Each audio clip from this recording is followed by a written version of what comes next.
Satu demi satu tokoh Hamas yang berperan penting terhadap perjuangan Palestina telah gugur. Kini tokoh-tokoh yang masih tersisa masih berupaya untuk melanjutkan misinya dalam mencapai kebebasan Palestina. Siapa sajakah mereka dan apa saja peran mereka terhadap perjuangan Palestina? Baru-baru ini nama Yahya Sinwar begitu nyaring terdengar setelah Letnan Jenderal Herzi Halevi yang merupakan salah satu jenderal militer Israel telah menyatakan akan memburu dan segera melenyapkan Yahya Sinwar yang dikenal sebagai pemimpin politik Hamas yang baru. יחיא סינואר אתמול קיבל כותרת חדשה, הוא ראש הלשכה המדינית של חמאס. הכותרת הזו מדיני, לא תפתור אותו מזה שהוא רוצח ששייך לכל התכנון והביצוע של מה שהיה ב7 באוקטובר. Yahya Sinwar yang pada awalnya didaulat menjadi pemimpin Hamas di jalur Gaza, diyakini adalah dalang utama dalam penyerangan yang dilakukan Hamas terhadap Israel pada 7 Oktober tahun 2023 yang lalu. Beberapa hari yang lalu, kelompok Hamas yang sedang berperang dengan Israel di wilayah Gaza bahwa Yahya Sinwar sudah ditunjuk sebagai pemimpin tertinggi mereka, menggantikan sosok Ismail Haniyeh yang tewas dalam serangan di Iran beberapa waktu lalu. Yahya Ibrahim al-Sinwar, atau yang lebih dikenal dengan Yahya Sinwar, merupakan tokoh pejuang Palestina yang lahir pada tahun 1962 di Gaza Selatan. Yahya Sinwar adalah pendiri dari Dinas Keamanan Hamas yang dikenal dengan julukan MAJ yang bertugas dalam hal pengelolaan masalah keamanan di dalam negeri. Contohnya seperti penyelidikan tersangka agen yang diduga merupakan pihak Israel dan melacak petugas intelijen atau badan keamanan pihak Israel. Persis seperti para pejuang Palestina lainnya, Yahya Sinwar juga beberapa kali pernah ditangkap oleh Israel. Penangkapan pertama yang ia alami adalah di tahun 1982. Kemudian di tahun-tahun selanjutnya, tidak tahu tepatnya tahun berapa, ia juga ditangkap lagi.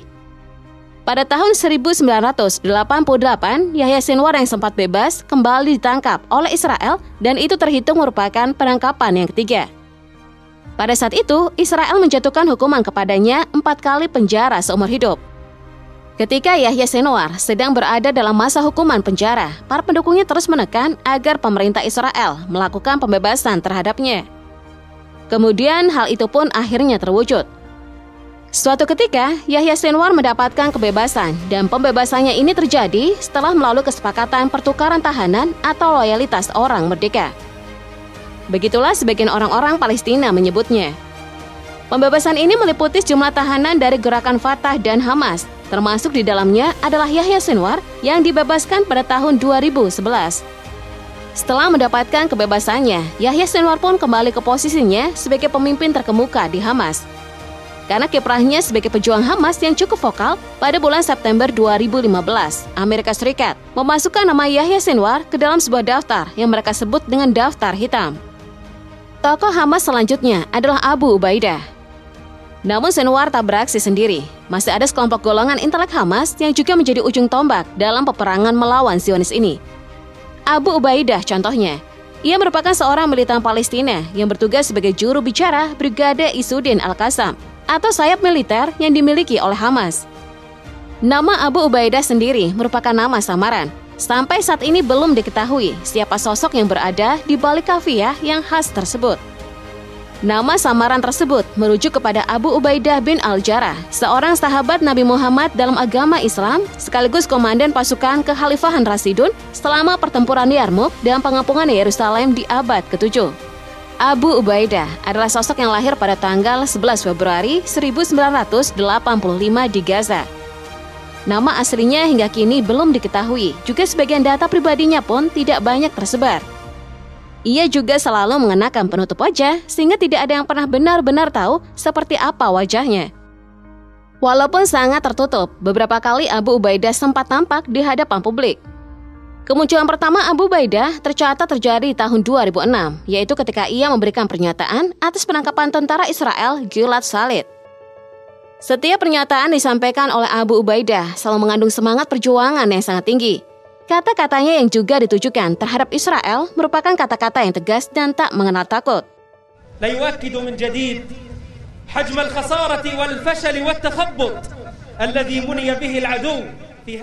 Baru-baru ini, tepatnya pada akhir 2023 lalu, selama perang Israel-Hamas tahun 2023, Abu Ubaidah memberikan beberapa pernyataan.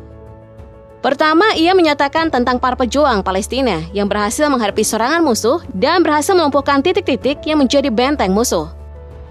Ia juga dengan tegas berkata bahwa sudah meledakkan tank-tank Israel dan menghancurkan beberapa kendaraan militer hanya dalam waktu 2 hari. Kemudian tidak hanya sampai di situ saja, Abu Ubaidah juga menyampaikan bahwa ia dan semua pejuang Palestina akan terus memberikan serangan kepada Israel tanpa rasa gentar. Bahkan setelah gugurnya Ismail Haniyeh, Brigade Al-Qassam pun memperingatkan Israel mengenai implikasi regional setelah Ismail Haniyeh menjadi korban serangan Israel. Nama Abu Ubaidah dan Yahya Sinwar memang sering berseliweran di media. Tapi bukan berarti hanya mereka berdua yang berperan penting dalam setiap pergerakan salah satu proksi terkuat Iran ini. Ini dia sosok Abdullah Barghouti. Ia merupakan tokoh pejuang yang lahir di Kuwait pada tahun 1972. Setelah Perang Teluk Kedua yang terjadi pada tahun 1990, ia pindah ke Yordania. Sebelum ia terdaftar menjadi mahasiswa di salah satu universitas yang ada di Korea Selatan untuk belajar mengenai teknik elektronik selama 3 tahun. Pendidikan itu pun menjadi dasar dari keahliannya dalam hal menciptakan bahan peledak. Sayangnya Abdullah Barghouti tidak dapat menyelesaikan pendidikannya. Saat itu tidak ada satupun yang tahu mengenai kemampuan yang sudah ia miliki sampai akhirnya ia menunjukkan keahliannya di hadapan sang sepupu yaitu Bilal al-Barghouti. Kemudian Bilal pun menceritakan apa yang ia lihat kepada komandannya. Dari sanalah Abdullah Barghouti diundang untuk bergabung ke dalam Brigade Al-Qassam. Selanjutnya ia bertugas dalam hal memproduksi alat peledak dan zat beracun yang terbuat dari kentang serta memproduksi detonator. Pada tahun 2003, ia ditangkap oleh pasukan khusus Israel. Ia pun menghabiskan 3 bulan diinterogasi. Pada waktu itu, Abdullah Barghouti telah dianggap sebagai sosok yang bertanggung jawab atas puluhan kematian warga Israel. Karena itulah, ia pun diberikan hukuman penjara terlama yang pernah ada dengan 67 hukuman seumur hidup, serta 5.200 tahun penjara. Abdullah Barghouti kemudian ditahan selama beberapa waktu di dalam sel isolasi. Tapi ia melakukan aksi mogok makan hingga ia pun tak lagi di sel isolasi. Karena kecerdasannya, serta karena ia sempat membuat sebuah buku di dalam penjara, ia dijuluki dengan sebutan Pangeran Bayangan. Di dalam buku tersebut, ia membicarakan mengenai kehidupannya, serta rincian operasi yang ia lakukan bersama tahanan lainnya. Ia juga menjelaskan mengenai bagaimana ia bisa mendapatkan bahan peledak, walaupun ia berada di dalam penjara, serta bagaimana ia melakukan operasi pengeboman dalam jarak jauh. Tokoh selanjutnya adalah Mahmud Zahar. Mahmud Zahar lahir pada tahun 1945 di kota Gaza.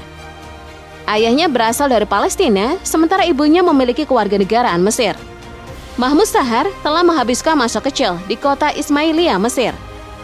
Lalu ia menempuh pendidikan di Gaza. Karena kecerdasannya, ia meraih gelar sarjana kedokteran umum dari Universitas Ain Shams di Kairo pada tahun 1971 dan pada tahun 1976, ia juga mendapatkan gelar master di bidang bedah umum. Selain menempuh pendidikan, Mahmud Zahar pun bekerja sebagai dokter di rumah sakit di Gaza dan Khan Younis, sampai kemudian pemerintah Israel memecat Mahmud Zahar dengan alasan posisi politik yang dimilikinya. Ia dianggap sebagai salah satu tokoh terkenal di barisan pemimpin Hamas, sekaligus anggota kepemimpinan dalam gerakan yang dilakukan Hamas. Karena itulah, Israel melakukan penahanan terhadap Mahmud Zahar selama 6 bulan pada tahun 1988, tepat 6 bulan setelah berdirinya gerakan Hamas. Ia juga termasuk salah seorang yang dideportasi Israel ke Marj al-Zuhur pada tahun 1992. Ketika kemudian gerakan Hamas telah memenangkan mayoritas di dalam pemilihan legislatif yang dilangsungkan pada tahun 2005. Mahmud Zahar mengambil alih Kementerian Luar Negeri dalam pemerintahan yang dibentuk oleh Perdana Menteri Ismail Haniyeh sebelum Presiden Mahmud Abbas memberikan pernyataan pembubaran pemerintah, seusai peristiwa yang telah membuat Palestina mengalami perpecahan. Pada tahun 2003, Israel berupaya membunuh Mahmud Zahar. Saat itu Israel menjatuhkan sebuah pesawat F-16 yang diyakini memiliki beras setengah ton di rumahnya, yakni di lingkungan Rimal di kota Gaza. Serangan itu menyebabkan Mahmud mengalami luka ringan, namun putra sulungnya tidak selamat dan tewas. Pada tahun 2008, Israel menyerang bagian timur Gaza, dan anak kedua dari Mahmud Zahar juga harus menjadi korban dalam tragedi tersebut. Saat itu anaknya merupakan anggota dari Brigade Al-Qassam.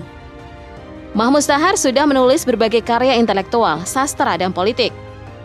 Buku-bukunya berjudul The Problem of Our Contemporary Society, Quranic Study, No Place Under the Sun, yang merupakan tanggapan terhadap buku karya Benjamin Netanyahu dan sebuah novel berjudul On Trottoir. Para pemimpin Hamas yang kini masih tersisa terus berjuang dan memiliki keyakinan akan mampu membebaskan Palestina dari cengkraman Israel.